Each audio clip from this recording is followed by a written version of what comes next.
Yeah, and then the other big news I did put in the description is Janet Yellen saying the U.S. is going to reach its debt limit on the 19th, which is next Thursday. All right, because the 20th is Friday, right? Yeah, next Thursday. So we're projected to reach our debt limit next Thursday. Originally, it was supposed to be June. Oops. But interest rates have gone so high so fast that we're now paying more money out in interest on bonds that we have out there, we've issued, and it's eaten up that money quicker than it would have otherwise. So she's going to have to put in extraordinary measures to keep government costs down, and Congress is going to have to pass raising the debt ceiling. And people are constantly like, "Well, just why raise it? Just let it, fail." If the United States defaults on debt, we talked about this in the past. If the United States defaults on debt, then every pension fund, Social Security fund, hedge fund, index fund, mutual fund, sovereign wealth fund, etc., around the world all fail instantly. They all become insolvent, plunging the entire globe into an unrecoverable depression. I'm not talking about like Depression 1929. I'm talking not a single old person gets a penny and they all starve to death. We lose anyone over age 65 on the entire planet, right? I'm talking 30-40% unemployment rates. This is not the gamble you want to make. You do not want to gamble with the debt ceiling. It will destroy the economy in ways that will be unrecoverable and will be eating each other. That is the outlook of if you let the United States default on its debt. Okay, like don't play with that. Just don't. Things cost money. We got to pay for it. Tough shit. We can shave things off in the budget, but we still have to pay on the debt we've taken out. And if you don't raise the debt ceiling and we don't pay that debt, then our debt becomes worthless, and our debt is the foundation of every investment fund on earth. So, don't default on the debt. There. Danger the Banjo. What is keeping the market from totally tanking? There are so many indicators to say that this market should be crashing hard, but yet this Titanic is still afloat. It seems worse than 2008, but here we are. Plunge protection team, 100%. There's still tons of quantitative easing going on, and it is keeping everything afloat. Problem is that the more air you fill this thing with, the bigger the pop is going to be when it finally explodes. So we can let it deflate, or we can have it explode. And that's basically the two options we have right now. And everyone is scared. They're hoping that they can just keep inflating until it's someone else's problem. But some of those things, it just becomes everyone's problem in the end. We are just doing a very, very, very poor job. So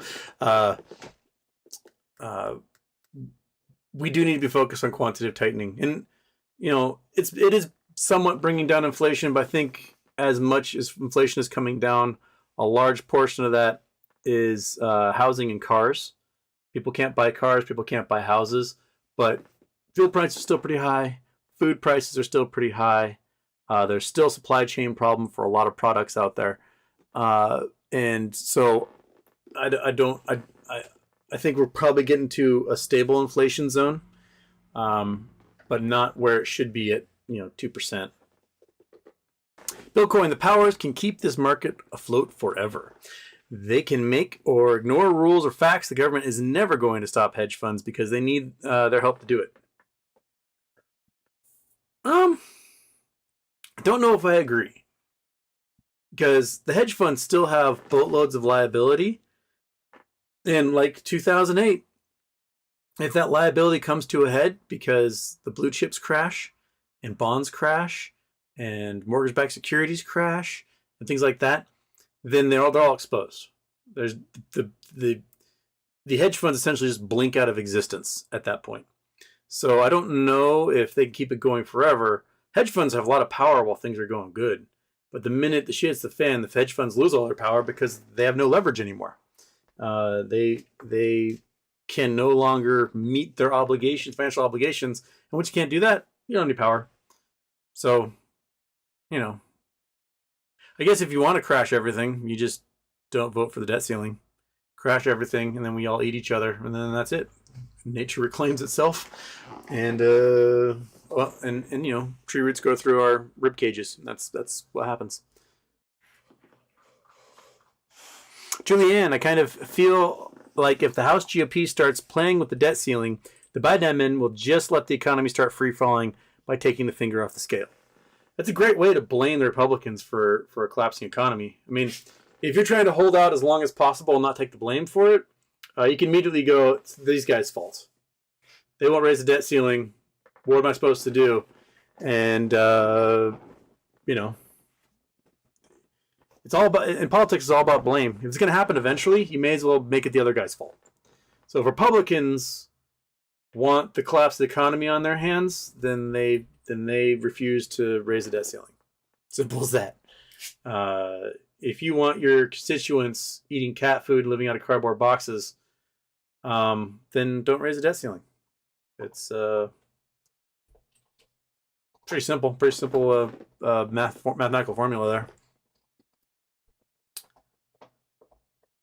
there. Thomas Dubois wrote my senator today. Hopefully he doesn't find out I voted Republican. Yeah. I mean, again, it doesn't matter what side of the political spectrum you're on. When it comes to this type of stuff, there's actually a lot of bipartisan agreement. You'll note that the bill that gets presented in Congress every year to ban congressional trading is like the largest bipartisan bill we get. There's 35 co-sponsors from both parties. And now that Nancy Pelosi is out, there actually might be a chance that this thing comes to a vote. I haven't seen if Kevin McCarthy is one of those guys that trades stocks, but the folks that benefit from insider trading in Congress are on both sides as well. So having the bipartisan support to just end it entirely. You can't trade, your family can't trade, put everything to a blind trust, shut up. That should be the rule.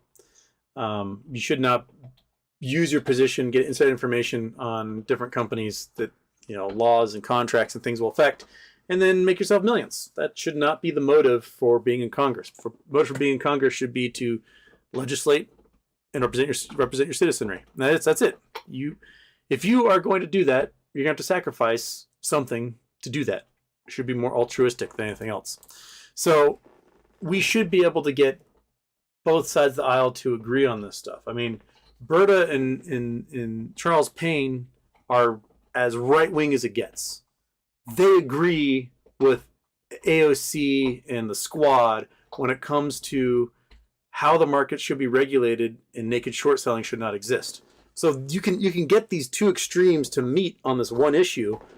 Why not use that to our advantage? I don't care if your congressman's Republican. I don't care if they're Democrat. Who cares? You can get a majority of them to agree on this, and let's go out there and do that. It might be the only thing everyone agrees on. So why can't we get it through Congress to ban naked short selling, to eliminate these swaps, to eliminate high frequency trading, to eliminate payment for order flow and dark pools, and all the other little things we need to level the playing field for everyone.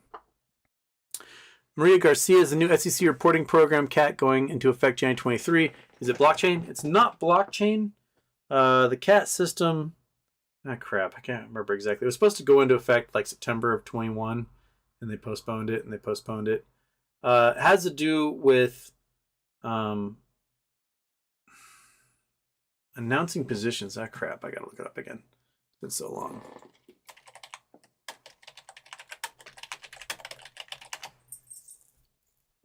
Consolidated audit trail. That's what I'm looking for. So SEC established consolidated audit trail to enable regulators to track all order and trading activity throughout the U.S. markets for listed equities and options. So So basically, it's not a blockchain, but it is an open ledger that allows them to look at all these trades to and from and where they're going, basically. So SEC August 2020 data security proposal, which would, among other things, prohibit bulk downloading of cat data. It would strictly and clearly prohibit the use of cat data for any commercial purposes. So basically, you and I aren't going to have access to it. Only regulators are going to have access to it. So, which means, Freedom of Information Act requests, FOIA, monkey. Want to come up here and tell everyone about FOIA? Want to explain it to you?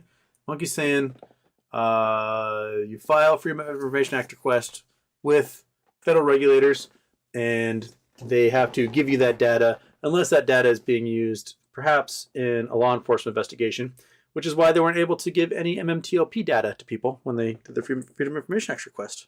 It's a very good job. Good job, Monkey. You know so much. Yes. Master Miller saying, I think there's too much collateral tied to student debt, just like mortgage CDICs, that if they full out unwind that debt, there will be a huge hole in the financial system. Yes-ish. Thing is, like a lot of the student debt that's out there, people have paid off more than what the debt was at this point.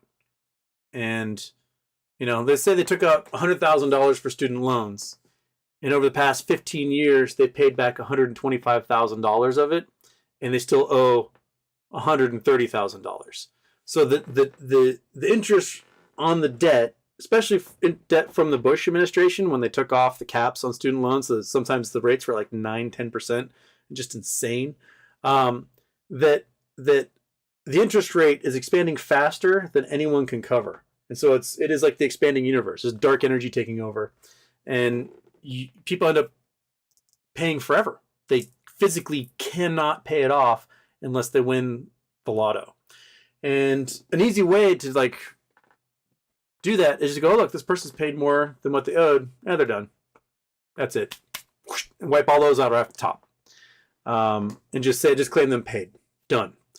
And so if there's anything collateralized with that, well, then they got their money and then some. And okay. Kind of how, what's his butt? The lawyer was unwinding the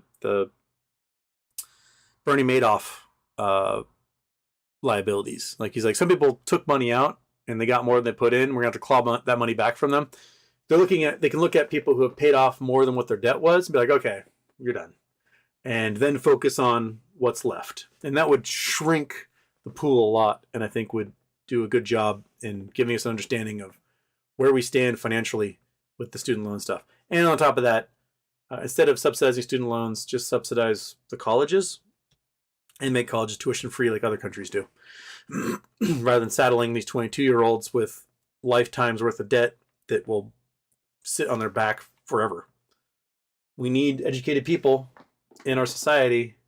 We need it. That's what makes our economy chug, is having smart people do smart things. And if we saddle all of them with all this debt, they're stuck. They get stuck in jobs they can't leave because, they got to think about their debt. So they can't actually pursue oftentimes whatever their expertise was in their field because they've got to worry about this debt. So they get stuck in jobs that they shouldn't be working. That's against what their expertise was.